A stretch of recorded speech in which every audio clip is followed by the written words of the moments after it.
ఇచ్చేసినటువంటి సోదర సోదరులకు నమస్కారం. నేను కూడా ఒక పల్లె నుంచి వచ్చిన వాడిని. ఇందాక మురళీధర్ గారు చెప్పారు, కథ రాయడం చాలా కష్టం, నవలు రాయడం ఇంకా కష్టం. నా వరకు చెప్పమంటే, నేను పరిశోధన చేసి ఆ ప్రజల్లోకి వెళ్ళిపోయి వాళ్ళు ఎలా జీవిస్తున్నారో చూసి, వాళ్ళు తిన్నది నేను కూడా తిని పల్లెల్లో అంతా తిరిగి నేను అలా పరిశోధన చేసి రాసిన నవలనే 14 నవలలు వచ్చేప్పటికీ. మరి అలాగే 200 కథలు హిట్ అయినాయి. అలాగే ఒక 35 నాటకాలు ఇవన్నీ హిట్ అయినవి చాలా ఉన్నాయి. అది కాదు, కానీ నా రచనలు అది ఏముందో నాకు తెలియదు, కానీ మొట్టమొదట పశువుల గురించి నేనే మొట్టమొదట నవలలు రాశాను. మట్టి బతుకులు అనే నవల, ముద్ర అనే నవల. ముద్ర అనే నవలని ఒక కన్నడంలో రాజన్న తగ్గి అని ఇక్కడ గుల్బర్గా యూనివర్సిటీలో పనిచేస్తారు. ఆయన నన్ను చూడకనే అనువాదం చేశారు. అది కన్నడంలో ఇప్పటికి 5 సార్లు ముద్రింపబడింది, హిందీలో ముద్రింపబడింది, ఉర్దూలో ముద్రింపబడింది. దాని సినిమాలో కూడా తీయాలనుకున్నారు వెంకటరెడ్డి గారి, హైదరాబాద్, ఆయన చనిపోయారు. అది చాలా సంచలనమైంది ఆ నవల. అలాగే ఈ మధ్యలో ఉల్లిగమ్మలు అని నేను 2 కథలు రాశాను. పశువుని, ఆడవాళ్ళని దేవత పేరుతో పశువుని చేస్తాను. అది నేనే రాశాను తెలుగు సాహిత్యంలో 2 నవలలు. అలాగే మగవాళ్ళను కూడా వదులుతారు. ఇది చాలా మందికి తెలియదు, ఉలిగవ్వ అంటారు వాళ్ళు. మరి వాళ్ళ గురించి నేను 2 కథలు రాశాను. ఈ మధ్య 4 సంవత్సరాలుగా నేను ఫీల్డ్ వర్క్ చేశాను. ఇప్పుడు బళ్ళారి దగ్గర ఉల్లిగారి దేవాలయం ఉంది, ఆ చుట్టుపక్కల పల్లెలు తిరిగాను. అలాగే కర్నూలు జిల్లా ప్రాంతము బళ్ళారి ఆ మధ్యలో 20 పల్లెలు తిరిగాను. సుమారు 4 సంవత్సరాలు దాని అంతా ఇంకా నోట్స్ రాసుకున్నాను, నవలు రాయాలి. నేను ఎందుకు చెప్తున్నానంటే, కష్టపడనేది ఏది మంచి ఫలితాన్ని ఇవ్వలేదు. కూర్చొని రాసేస్తే అవి మామూలు కథలుగా ఉంటాయి. మనం ఏ జీవితాన్ని ఎన్నుకుంటున్నామో ఆ జీవితం అనుభవిస్తున్నటువంటి ప్రజల్లోకి వెళ్ళిపోయి వాళ్ళు ఏం తింటున్నారు, వాళ్ళ సంస్కృతి ఏంటి, వాళ్ళ భాష ఏంటి, వాళ్ళ బాధలు ఏంటి, వాళ్ళ సమస్యలు ఏంటి, ఇవి దగ్గరుండి చూసి మనం దాంట్లో ఇన్వాల్వ్ అయిపోవాలి. వారి జీవితాన్ని మన రచనల్లోకి వంపుకోవాలి. అప్పుడే దాంట్లో తడి ఉంటుంది, జీవితం ఉంటుంది అని నమ్మే వాళ్ళు నేను మొదటి వాడిని.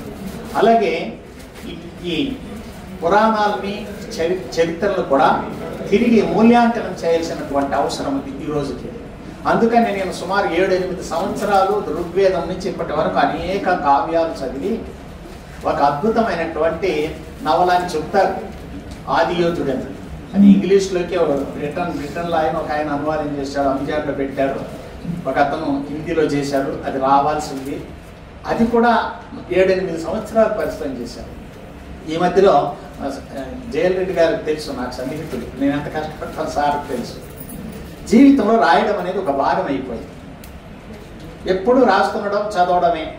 ఒక 2 గంటలు యూనివర్సిటీ పోయి అట్లా ఫ్రెండ్స్తో కలవడం, నవ్వడం, కొంచెం రిలీఫ్ పొందడం, ఇంటికి రావడం, రాసుకుంటూనే ఉంటుంది. మా మిస్సెస్ కూడా రచయిత్రి, ఆమె మంచి సహకరిస్తుంది. అట్లాగా ఇప్పుడు ఇక్కడ మైనార భటులు అనే ఒక సంప్రదాయం ఉంది తెలంగాణలో, మహారాష్ట్రలో ఉంది, రాయలసీమలో ఉంది, గొరవయ్యలు అంటారు. వాళ్ళపైన సుమారు అది కూడా 7-8 సంవత్సరాలు ప్రతి లీవుల్లో ప్రతిసారి వాళ్ళు పల్లెలకు పోయి పరిశోధన చేసి కపిరి అనే నవలు రాశాను. ఇందాక జయన్ రెడ్డి గారు అన్నారు కపిరి అంటే ఏమిటి, వాళ్ళు అడుక్కునే భిక్ష పాత్రని కపిరి అంటారు. ఎందుకు చెప్తానంటే, పరిశోధన చేసి రాస్తే తప్పకుండా నిలబడుతుంది.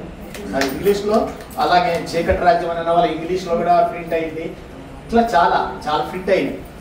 ఎందుకు చెప్తున్నా అంటే, కష్టే ఫలితం, తప్పకుండా కష్టిస్తే మంచి ఫలితం. ఆ ఫలితం ప్రజలకి అనుభవం లేకొచ్చి ఆలోచింపచేసి కాస్తంత చైతన్యాన్ని కలిగిస్తే ఆ రచనకు సార్థక్యత ఉంటుంది. మరి ఇలాంటి నా రచనని మేడం వసంత మేడం గారిని నేను అంతకుముందు చూడలేదు, ఇప్పుడే మొదట చూస్తున్నాను. దాని కాటి కాపరుల గురించి దగ్గర నుండి చూశాను. అది 3-4 ఏళ్ళు పట్టింది రాయడానికి.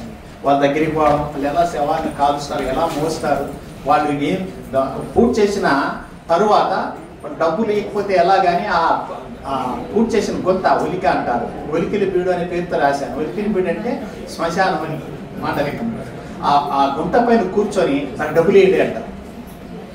అంటే పూర్తి చేసిన గుంత దగ్గర తాకడానికి కూడా భయపడతాం కదా, దానిపైన కూర్చొని డబ్బులు అడుగుతారు. అంటే వాళ్ళు కష్టపడిన దానికి డబ్బులు అడుగుతారు. అదంతా దగ్గరుండి చూసి రాశాను. ఆ కథ చదివి మేడం చాలా ఇన్స్పైర్ అయ్యారు. బాబు నేను ఫోన్ చేశారు, నేను ఇది నా నవలని హిందీలోకి చేస్తున్నాను, మీరు అనుమతించండి అని మేడం చేశారు. నిజంగా మేడంకి నిజంగా నాకు మంచి మంచి ఒక తల్లిలాగా అనిపించింది, ఒక అక్కలాగా అనిపించింది. వారి మాటల్లో ఆత్మీయత కనిపిస్తుంది. నేను చూడలేదు, ఫోన్ ద్వారా ఇప్పుడే చూసాను ఈరోజు. ఆత్మీయత మన సొంత అమ్మలాగా మాట్లాడాలి, సొంత అక్కలాగా మాట్లాడాలి. వాళ్ళ ఆత్మీయత అంటే ఒక రచనే మనల్ని కలుపుతుంది, కలమే మనల్ని కలుపుతుంది. కులాలకు మతాలకు అతీతంగా మానవత్వం పరిమళించేటటువంటి సాహిత్యం ఏదుంటే అదే కలుపుతుంది దాన్ని మానవుని. అలాగా మేడం నాకు దైవం ఇచ్చిన తల్లి. నాకు నిజంగా ఆమె ఎంత అద్భుతం, నాకు సుమారుగా తెలిసింది చదివాను. చాలా అద్భుతమైన లాంగ్వేజ్లో రాశారు, అనువాదం చేశారు. అది ఒరిజినల్ లాగా అనిపిస్తుంది.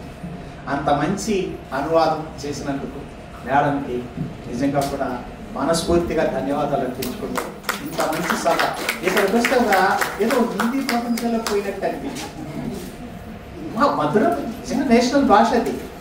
సంస్కృతం నుంచి మొట్టమొదటి పుట్టిన భాష హిందీ అనుకుంటాను నేను. తర్వాత మిగిలిన భాషలు ద్రవిడ భాషలు అన్ని పుట్టాయి అనుకుంటాను. అంత మధురమైన భాష, అది వింటూ ఉంటే ఇంత మధురంగా అనిపిస్తుంది. కాబట్టి హిందీ ప్రపంచంలోకి పోయినట్టు అనిపించింది. ఓ కొత్త ప్రపంచం, కొత్త వ్యక్తులు, కొత్త మనస్తత్వాలు ఇవన్నీ కూడా దగ్గరుండి చూసినందుకు చాలా ఆనందం కలుగుతుంది. కాబట్టి ఈ అవకాశం ఇచ్చినందుకు అనువాదం ద్వారా చాలా పుస్తకాల పండుగలాగా అనిపిస్తుంది. అన్ని పుస్తకాలు ఆవిష్కరించి ఇలాగా ఈ సభలో నన్ను పాల్గొనడానికి కూడా అవకాశం కల్పించినాడు. అనువాదం చేసినందుకు నేను ధన్యవాదాలు అర్పిస్తూ, అలాగే ముందు మాట్లాడుతున్నటువంటి దేవప్రసాద్ గారికి కూడా నేను కృతజ్ఞతలు తెలుపుకుంటూ ఈ అవకాశం ఇచ్చినందుకు ధన్యవాదాలు.